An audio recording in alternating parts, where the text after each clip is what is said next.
এই মুহূর্তে সবচেয়ে বড় খবর 2025 সালের চলতি মাসেই অর্থাৎ মার্চ মাসেই হতে চলেছে বছরের প্রথম সূর্যগ্রহণ। এ বছরের প্রথম সূর্যগ্রহণ ঘটতে চলেছে। বিগত 100 বছরের মধ্যে সবচেয়ে বড় সূর্যগ্রহণ ঘটবে এটি আংশিক সূর্যগ্রহণ। টানা 4 ঘন্টা 13 মিনিট ধরে চলবে এই গ্রহণ, যে কারণে এই মহাজাগতিক দৃশ্য দেখার অপেক্ষায় গোটা বিশ্ববাসী।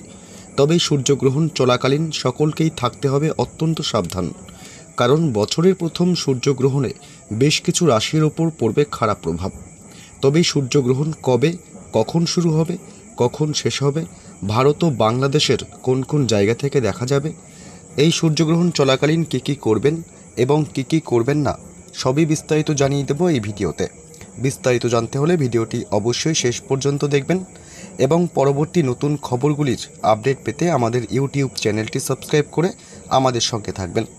এবার দেখে নেওয়া যাক এক নজরে 2025 সালের প্রথম গ্রহণ নিয়ে ইতিমধ্যেই সাড়া পড়ে গেছে জনসাধারণের মধ্যে, কারণ এবারের সূর্যগ্রহণ খুবই বিশেষ হতে চলেছে। তবে হিন্দু ধর্মে গ্রহণকে কিন্তু শুভ বলে মনে করা হয় না। গ্রহণের সূতক সময়ে সব ধরনের শুভ কাজও নিষিদ্ধ থাকে। এই সময়কালে অনেক সতর্কতা অবলম্বন করার পরামর্শ দেওয়া হয়। এই গ্রহণ চলাকালীন কী করবেন আর কী করবেন না, সূতককালে পূজা ও সকল শুভ কাজে নিষেধাজ্ঞা রয়েছে। এ সময় মন্দিরের দরজাও বন্ধ থাকে এবং ভগবানকে দেখা নিষিদ্ধ। বাড়ির মন্দিরের দরজাও বন্ধ থাকে। এছাড়াও সূতক সময়কালে কিছু খাওয়া বা পান করা নিষিদ্ধ। রান্না করা খাবারে তুলসী পাতাও রাখা হয় এ সময়।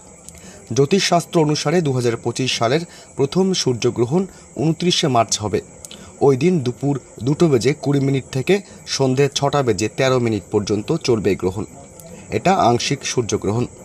এটি উত্তর পশ্চিম আফ্রিকা, উত্তর আমেরিকার উত্তর পূর্ব অংশ, ইউরোপ এবং উত্তর রাশিয়া থেকে দৃশ্যমান হবে। তাছাড়া Canada, Portugal, Spain, Ireland, France, যুক্তরাজ্য, ডেনমার্ক, জার্মানি, নরওয়ে, ফিনল্যান্ড এবং রাশিয়া থেকে দৃশ্যমান হবে এই গ্রহণ। ভারত ও বাংলাদেশে এই গ্রহণ দেখা যাবে না। যে কোনো গ্রহণের 12 ঘন্টা আগেই সূতককাল শুরু হয়ে যায়, যেটা গ্রহণকাল শেষ হওয়া পর্যন্ত থাকে। তবে ভারত ও বাংলাদেশে সূতক কালকে মান্যতা দেওয়া হবে না, কারণ এই সূর্যগ্রহণ ভারত ও বাংলাদেশে দেখা যাবে না।